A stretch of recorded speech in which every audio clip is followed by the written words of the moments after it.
Hello दोस्तों, welcome back to my channel. अगर आपने अभी तक मेरे चैनल को सब्सक्राइब नहीं किया है तो प्लीज जल्दी से मेरे चैनल को सब्सक्राइब कर दें। अगर आप लोग हर नए आने वाले कोरियन ड्रामा की एक्सप्लेनेशन देखना चाहते हैं तो आप मेरे सेकंड चैनल पर देख सकते हैं। चैनल का लिंक आपको डिस्क्रिप्शन बॉक्स में मिल जाएगा। लास्ट पार्ट की शुरुआत में हम देखते हैं कि सीयू उदास खड़ी होती है कि ओ इसके पास आता है। ओ इससे कहता है कि मैं तुम्हें गुड बाय कहने के लिए आया हूँ और इससे पूछता है कि क्या तुम्हें पता है कि प्यार क्या होता है। सीयू इसको कहती है कि प्यार ये है कि आप हर वक्त उसी शख्स के साथ रहना चाहते हैं। प्यार का मतलब ये भी है कि जब वो शख्स जिससे आप प्यार करते हैं आपसे दूर चला जाए तो आप उदास होते हैं और आपको दर्द महसूस होता है। ओ कहता है कि क्या प्यार की वजह से आप दुखी हो जाते हो, क्योंकि मैं तो नहीं चाहता कि तुम दुखी हो। सीयू कहती है कि नहीं, प्यार तो इस दुनिया में सबसे बेस्ट चीज है। ओ कहता है कि मेरी बहन बीमार है और मैं उसकी परवाह करता हूँ, क्या ये भी प्यार है? तो सीयू कहती है कि हाँ। ओ इससे पूछता है कि आप जिससे प्यार करते हैं आप उसके लिए कुछ अच्छा करना चाहते हैं, उसको बेहतर फील करवाना चाहते हैं। सीयू कहती है कि हाँ ऐसा ही है। ओ लूफियन को अपने पास बुलाता है तो ये लूफियन से कहता है कि मैंने टाइम मशीन को स्टार्ट करने का रास्ता ढूंढ लिया है। लूफियन इसकी तरफ गौर से देख रहा होता है और कहता है कि मैं टाइम मशीन को स्टार्ट करने के लिए तुम्हारा इस्तेमाल नहीं करूंगा, क्योंकि यनमू भी ऐसा कभी नहीं चाहेगी। ओ कहते हैं कि यही वाहिद रास्ता है। लूफियन इसके पास आने लगता है लेकिन ओ इसको अपनी पावर्स की मदद से रोक देता है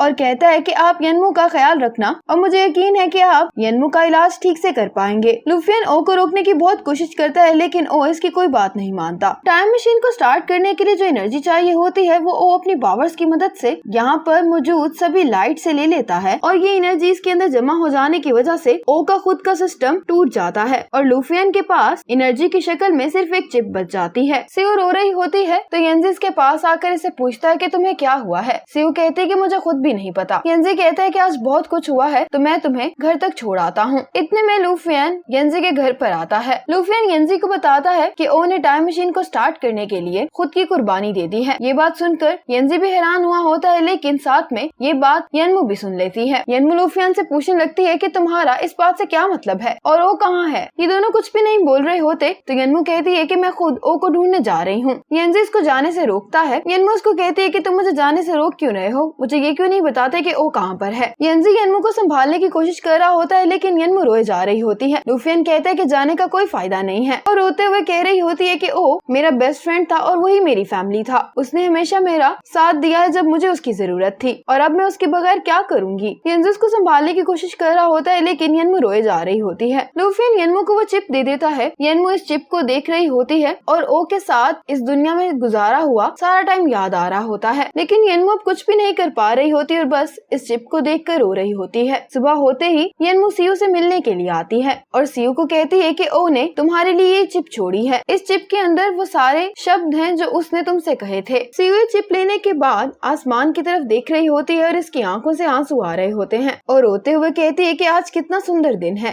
घर पर आने के बाद सीयू इस चिप में उन बातों को सुन रही होती है जो ओ सीयू से कहना चाहता था और वो ये होती है कि मेरी अच्छी दोस्त सीयू बाहर से बहुत स्ट्रॉन्ग दिखाई देती है लेकिन अंदर से वो इतनी स्ट्रॉन्ग नहीं है। और अब सीयू को यहाँ पर ओ दिखाई भी दे रहा होता है जो सीयू से कह रहा होता है कि मुझे प्यार के बारे में ज्यादा कुछ नहीं पता, मैं हमेशा ही अपनी अच्छी दोस्त यानी कि सीयू को तंग करता रहता था और मैं बस यही चाहता हूँ कि सीयू हमेशा खुश रहे। मैं प्यार के बारे में ज्यादा कुछ तो नहीं जानता लेकिन हमने जो भी वक्त साथ में गुजारा है मैंने उस सब को महफूज कर लिया है और जो वक्त मैंने सीयू के साथ गुजारा है वो मेरा सबसे अच्छा वक्त है। सीयू ये सुन रही होती है और साथ में रो रही होती है। ओ कहता है कि मैं तुमसे माफी मांगना चाहता हूँ कि मुझे तुम्हारी दुनिया में नहीं आना चाहिए था, लेकिन मैं ये चाहता हूँ कि मेरे जाने के बाद भी तुम हमेशा खुश रहो। सीयू कहती है कि मैं तुम्हारी माफी नहीं सुनना चाहती हूँ बल्कि ये चाहती हूँ कि तुम मेरे पास वापस आ जाओ। ये सीयू को हक करने के लिए इसके पास जाती है लेकिन जो तस्वीर इसको ओ की दिखाई दे रही होती है वो गायब हो जाती है और फिर सीयू बैठकर रोने लग जाती है। दूसरी तरफ सोंगरेन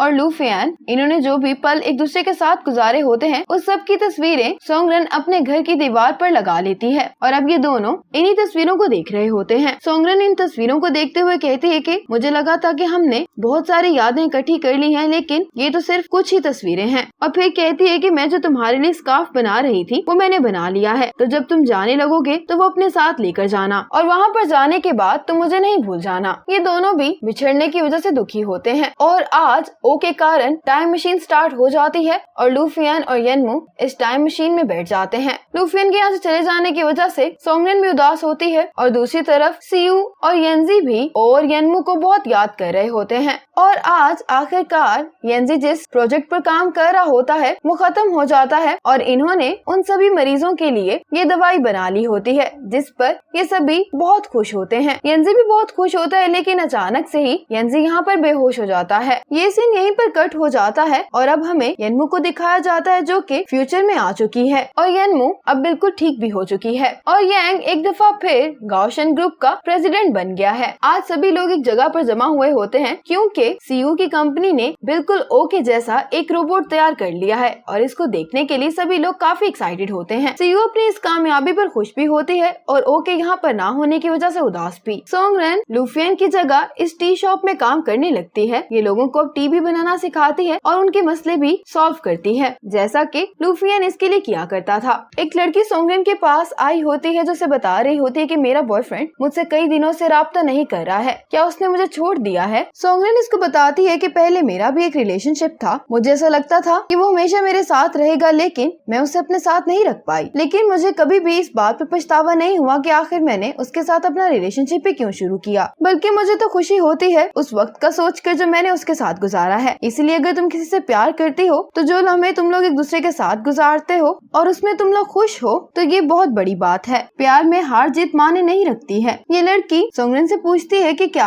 आप भी किसी के साथ रिलेशनशिप में हैं? तो सोंगरेन कहती है कि मेरा अब वाहिद मकसद ये है कि मैं इस टी शॉप को चलाऊं। आज एक अवार्ड सेरेमनी होती है जहाँ पर येनजी को अपने काम के लिए अवार्ड मिल रहा होता है और यांग ही ये अवार्ड येनजी को देता है। ये दोनों आज बहुत खुश होते हैं। यांग येनजी को कांग्रेचुलेशंस कह रहा होता है तो येनजी कहता है कि इसमें आधा क्रेडिट तुम्हें भी जाता है, लेकिन मैं तुम्हें आधी ट्रॉफी नहीं दे सकता हूँ। यांग कहते हैं कि क्यों, तुम इस ट्रॉफी को आधा नहीं कर सकते मेरे लिए? तो येनजी कहता है कि अगर तुम चाहते हो तो मैं तुम्हें ये सारी ट्रॉफी दे सकता हूँ। यांग येनजी से कहता है कि रात काफी हो गई है, इसलिए मैंने यहीं पर तुम्हारे लिए एक रूम बुक कर दिया है। यांग जब सोंगरेन के साथ खड़ा होता है तो सोंगरेन नोटिस करती है कि येनजी की तबीयत ठीक नहीं लग रही है। येनजी यहाँ से वापस जा रहा होता है तो सोंगरेन भी इसके पीछे आती है। येनजी जैसे ही बाहर आता है तो एक एक कर हर लाइट जलने लगती है, लेकिन येनजी को खुद भी समझ नहीं आ रहा होता कि आखिर इसके साथ हो क्या रहा है। सोंगरेन भी येनजी के पीछे इस रूम तक आ जाती है, लेकिन यहाँ पर लाइट कभी जल रही होती है तो कभी बुझ रही होती है और साथ ही यहाँ पर बिजली भी चमकने लगती है, जिसको देखकर सोंगरेन एकदम से डर जाती है और साथ ही यहाँ पर तेज बारिश शुरू हो जाती है। यहाँ पर सोंगरेन की असिस्टेंट आती है और उससे पूछती है कि तुम इतनी बारिश में अकेले यहाँ पर क्या कर रही हो। सोंगरेन येनजी को नहीं देखती है और फिर अपनी असिस्टेंट के साथ वापस चली जाती है, लेकिन सोंगरेन का स्कार्फ यहीं पर गिरा रह जाता है। येनजी यहाँ पर बैठा होता है तो इसको पर्दे के पार कोई दिखाई देता है। येनजी जब देखने के लिए आगे बढ़ता है तो इसको दिखाई देता है कि यहाँ पर एक लड़की खड़ी हुई है और ये येनमू होती है। येनमू येनजी से मिलने के लिए वापस इस दुनिया में आ गई होती है। इसी मोमेंट पर ये ड्रामा यहीं पर खत्म हो जाता है। आपको ये ड्रामा कैसा लगा कमेंट सेक्शन में जरूर बताइएगा। इसी तरह के इंटरेस्टिंग ड्रामास देखने के लिए स्टे ट्यून्ड।